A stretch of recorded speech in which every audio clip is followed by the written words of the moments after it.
I'm your host, Kelly Morgan, indie author and indie publisher. Welcome to another episode of The Author's Mic. Welcome to today's episode. Hey everybody, Kelly here. Welcome to another episode of The Author's Mic. I am so excited to have I think just probably one of the most established authors I've ever spoke with on The Author's Mic, author J.D. Barker. He has written 19 novels. And I am so excited to speak with him and just learn all about his journey. And most of us don't even have like two books in us, so to have 19, I think is just fantastic. JD, welcome. Hey, thanks for having me. I appreciate it. All this stuff kind of creeps up on you. I've been a full-time author now for 11 years. I just did a launch for the book behind me, something I keep upstairs, and I had to give like a little speech at the book release party. I honestly thought I had 12 books out there, and then I checked Wikipedia and realized I had 19. So I was once told you've got a lifetime to write the first one and 6 months to write the next one, and it is very much like that. So how did you get started? I mean, you've got 19 books, and I'm thinking that you're traditionally published, correct? I've been all across the board. So I indie published the first one, but I sold a lot of copies, which put me on the radar of the traditional publishers. So when my second book was ready to go, I ended up getting a seven-figure deal for that. And I had a couple of those in a row. The problem is if you've ever published as an indie author, like I got a taste of that. So I saw the economic benefits of being an indie versus traditional. As an indie, you get about 70 cents on the dollar. As a traditionally published author, they hand you a nice big check as an advance, but you've got to pay that money back, and you're paying it back with these small little increments, so about 10 or 12 cents on the dollar. So it's a very different world. So I had a taste of that and understood all of it. So when I started publishing in the traditional world, all of a sudden, all these things kind of went away. I couldn't control my covers. I couldn't control the titles of my books. So I missed all of that. So I got about 3 or 4 books in, and I called my agent and I said, you know what, I'm going to take this next book and I'm going to publish it in English on my own through my own press. And you can go ahead and sell in all the foreign territories like you've been doing. And I'm in about 150 different countries. So she did that. I published in English, and I really liked that model because it allowed me to, basically have the control that I had as an indie author, but still take advantage of all the foreign markets, because I'm in a lot of different languages. But it still didn't solve one particular problem. There were a couple stores I couldn't get into. I couldn't get into Costco or Walmart or Target, grocery stores, airports. I could get into an airport, but typically the books were there for a week or two when they were on the bestseller list, and then they disappeared. But I wanted to solve that problem. So about 2 years ago, I had a book coming out called Behind a Closed Door. My agent started to shop it, and we immediately got a film option. So the Hollywood people jumped on it. That lit a fire underneath the traditional publishers. So the book was about to go to auction. We had 4 different ones that wanted it. I got a phone call from a friend of mine that worked at Random House, and she said, listen, we're about to offer on your book, and when that happens, you need to turn it down. And I asked her why, and she said, well, we're about to lay off a number of people, and the editor who wants your book is on that list. Like, she wasn't supposed to be telling me this. But then a couple of weeks later, that actually happened. They had these huge industry layoffs. The editor who was going to buy my book got let go. So that scared me a little bit. So I took a step back. Years ago, my last real job, I was a chief compliance officer for a brokerage firm. So I worked in finance. So I reached out to some friends of mine in private equity because I had heard that Simon & Schuster had just gotten bought by a private equity firm. So ultimately, I started some conversations with Simon & Schuster, and they allowed me to create my own imprint.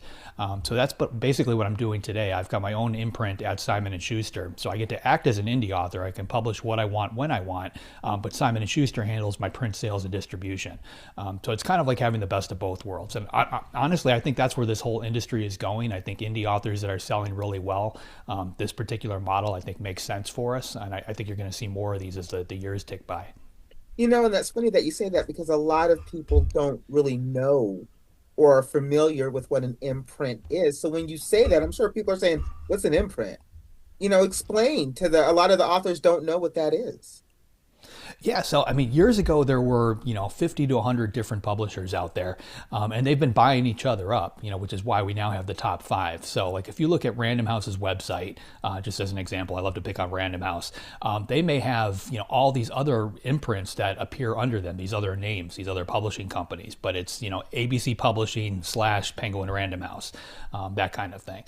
So because they've been buying them all up, each of those imprints still kind of act independently. They still curate their own books. They still put out what they want. But Penguin Random House, or in my case, Simon and Schuster, handles the heavy lifting on the back end. So it's almost like being a sub company or subcontractor of the larger entity. So there's quite a bit of that going on. I think from the audience standpoint, though, from readers, like I don't think they necessarily know or care who the publisher is. As long as the quality of the book is there, like that's all that really matters. I've been reading my entire life. I don't think I've ever walked into a bookstore and said, "Hey, give me the latest title by Tor," the publishing company. It's always the author name, or I'm going in there for something specific. So I've always kept that in the back of my head whenever I put out something as an indie. I just make sure that the quality is there. I get the paperback and hardcover and all that look as if they're coming out of a top 5 publisher. I hire the best editors, the best formatters. I don't skimp on any of that. JD, what would you say your genre is? I'm all over the board, which is another thing that kind of aggravated my agents. I love horror. So my very first novel was horror. I've gotten to know Dean Koontz fairly well. I don't know if you know who Dean is. I do. But years back, I had a conversation with him, and I told him that I didn't want to get stuck writing the same book over and over again. I've got a lot of friends that are in the thriller world, and they have one book that comes out, it hits really big, and all of a sudden they have to write that same book but different every year of the life, their life for the rest of their publishing career. I didn't want to get stuck on that particular gerbil wheel. So I talked to Dean about it, and he said, well, what you need to do is establish what you are from the get-go. So my Wikipedia page says that I'm a suspense author who may include elements of horror, may include elements of sci-fi, of this, of that, but suspense is my common thread. And what that allows me to do is my very first book was a horror novel. My second one was a thriller. Then I went back and I published another horror novel. And I've kind of bounced back and forth. And rather than getting pigeonholed or put into a box, I've kind of used the whole thing as almost like being a literary Pied Piper. I use the genres themselves to expand my readership.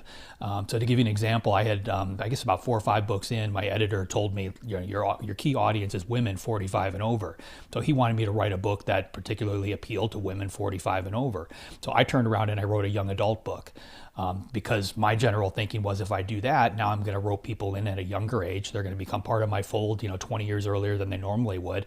I did that to expand my audience. And they all pushed back on it when it happened. But now, 6, 7 years later after that book came out, they realized that it was the right move because they're seeing it in the numbers. So I don't play by any of the rules. I listen to the rules and I like to, I know what they are. But just like with writing, once you understand the rules, you can break them. So you've been an author for 11 years. You've got 19 books. One just came out, the one behind you. I gotta ask, where are the ideas coming from? That's always been there. I've got an app on my phone, just a note app, just literally called Ideas. So anytime something weird pops into my head, I throw it in there. For me, a lot of the books come together because multiple ideas kind of fit. It's almost like chocolate and peanut butter, like the two things that shouldn't work together kind of do. To give you an example, that book I mentioned, Behind a Closed Door, I had a husband and wife characters that I wanted to write about. They were in my idea app for years. It's basically a husband and wife that have been married for about 10 years. They have a little bit of a marital problem. The husband almost cheats, but he doesn't. But it's a wake-up call. They realize they either have to do something to fix things or they're not going to be together much longer. So they end up going to therapy. And I knew I wanted to start a book with these characters in therapy, but I had no idea where I was going to go with that. So they sat in that app for a couple of years.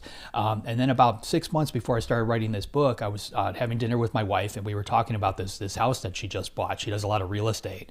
She bought this big house in Georgia that needed a renovation. It had 7 bathrooms in it.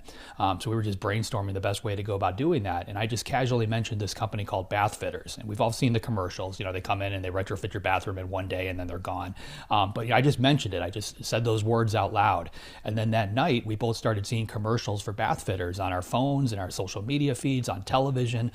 So I started to research this and realized that in the terms of service for our telephones, our cell phones, we give them permission to listen to us 24/7. So right now my phone is sitting here next to me. It's listening to this conversation. It's grabbing keywords out of the air and it's going to use those keywords to market me later. So I started putting these things together and my brain, that what if gene kind of went off. What happens if this data ends up in the wrong hands? So now we flash back to my husband and wife character. They're in therapy. The therapist therapist at one point recommends that they download an app to their phones to basically spice up their marriage. And the app is called Sugar and Spice. It's essentially truth or dare for adults. But they install this app, and it starts off with fairly benign tasks. These little things just to kind of get them interested in each other again. But the things escalate, and at one point, the wife gets a message that says, "Would you kill a total stranger to save someone you love?" Her best friend clicks yes on it, and a map comes up with a pin and a timer, and then things kind of skyrocket from there. But it's two totally different things. I had the technology aspect, and I just kind of paired it up with this husband and wife, and all together it just kind of made sense. And then I came up with the book and was on the hit the ground running.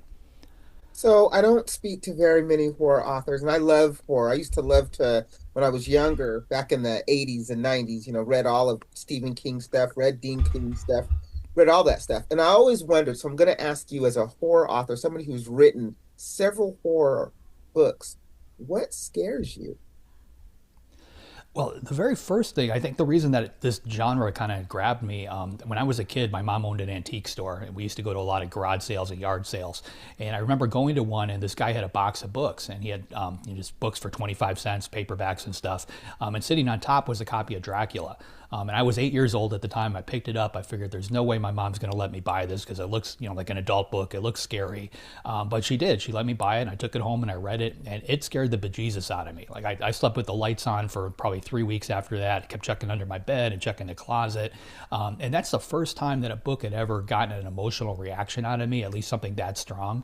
And I think I've been chasing that feeling ever since as a reader and as a writer, trying to recreate it on paper. Bram Stoker's Dracula. You read that at 8 years old? Yeah, and that's one of those books that's kind of stuck with me. My first book was up for the Bram Stoker Award for Best Debut Horror Novel.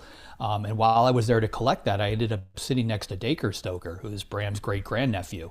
And we talked for about an hour at this signing table. He asked me about my past, and I had worked as a book doctor and a ghostwriter. I worked on a lot of memoirs and projects with other people. We talked about that, and I picked his brain on everything related to Bram. And the next day, he pulled me aside, and I didn't realize it, but this was actually a job interview. He knew my history, working with other people and ghostwriting.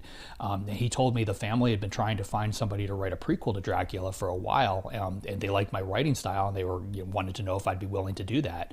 And the answer to that is yes. You always say yes when Bram Stoker's family asks you to write a book. So I ended up writing a prequel to Dracula, and I got to use all of Bram's original notes and journals. So I actually had the material that he had on his desk when he wrote Dracula. I had access to all of that. JD, that is very cool. You have had some really cool experiences as an author that a lot of authors would probably just die for. Just all the people that you've met and all your experiences, I think is fantastic. If people obviously your books are probably available everywhere, but if people want to really connect with you, check with you, can you give us your social media, website? How do we connect with you? Sure. The easiest place to find me is jdbarker.com. I'm on all the social medias at jdbarker. And yeah, the books are pretty much everywhere at this point. Fantastic. So, you guys, let me give you my laundry list of stuff as I always do before I let you go. As you guys know, if you want to be a part of this platform, it's very easy. Just go to the website, go to the Be a Guest tab, and boom, you're a guest, brightheadedpublishing.com. If you are an indie author and you're trying to get started, I've got a free guide on my website. It's called So You Want to Write a Book. Go get it. Start your journey. If you want to support me, I've got two books out there, Wait for It and You Sound White. They're both available on the website, but you can get them wherever good books are sold. And lastly, you guys, guess what? We have a book club. Really, we only support indie authors. It's called the IRS, the Indie Reader Society. All the information is on the website. So, JD, I am just so in awe of all the different things you've done, the books, everything. So you've got what, 19 books out there. Are you working on or have you formulated the idea for book 20? Oh, absolutely. I've actually got 12 different books I'm working on right now. I write a lot of books with James Patterson, and he's kind of got me on the co-authoring bug. So I've been bringing in co-authors of my own and writing titles with other people, which is a lot of fun. See, and that's interesting. How does co-authoring work? I've always wondered that. The one book that I read co-authored that I really like that people don't talk about a lot is The Talisman with Stephen King and Dean Koontz, right? I think Dean Koontz is the one that wrote that with him, right? Is that right? No, it's So, Peter Straub. Peter Straub. That was such a good book, and I always wondered as I read it, how did they co-write it? Because I couldn't tell who was writing what when I was reading. I was really trying to figure out who was king and who was straw, but I couldn't. The story blended so well. Well, I guess that's the key. I mean, I've written with a lot of different people. I've actually spent more years writing with other people than I have writing solo titles. One of the things that I learned very early on, it's almost like having two cooks in the kitchen making breakfast. If you both try to make eggs at the same time, you're going to have a problem. But if one person makes eggs while the other one makes bacon, then everything kind of works out in the end. So it's very important at the beginning of the process to establish who's good at what, and determine who's going to actually do what. And I've written books in a million different ways. The very first book that I wrote with James Patterson, we actually pantsed the novel and we went back and forth. I would write a chapter and paint him into some kind of crazy, impossible scenario, send him the pages thinking there's no way he's going to get out of this. But he's James Patterson, so he got out of it in about 15 minutes and sent me another chapter and put me in an even crazier position.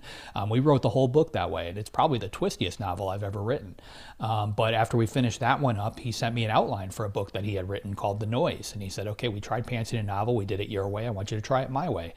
So we wrote that second book based on the outline that he wrote. So I wrote the first draft based on his outline. He went back through it. He made some changes. Then we both worked together on the ending. So it's just a very collaborative experience. We just we double down on what works and we back away from the stuff that doesn't. We've written 6 books together at this point, so we've got a pretty good handle on what each of us are capable of doing, where our strengths are. Fantastic. JD, thank you so much for coming on the author's mic. I really appreciate you. And you guys keep writing.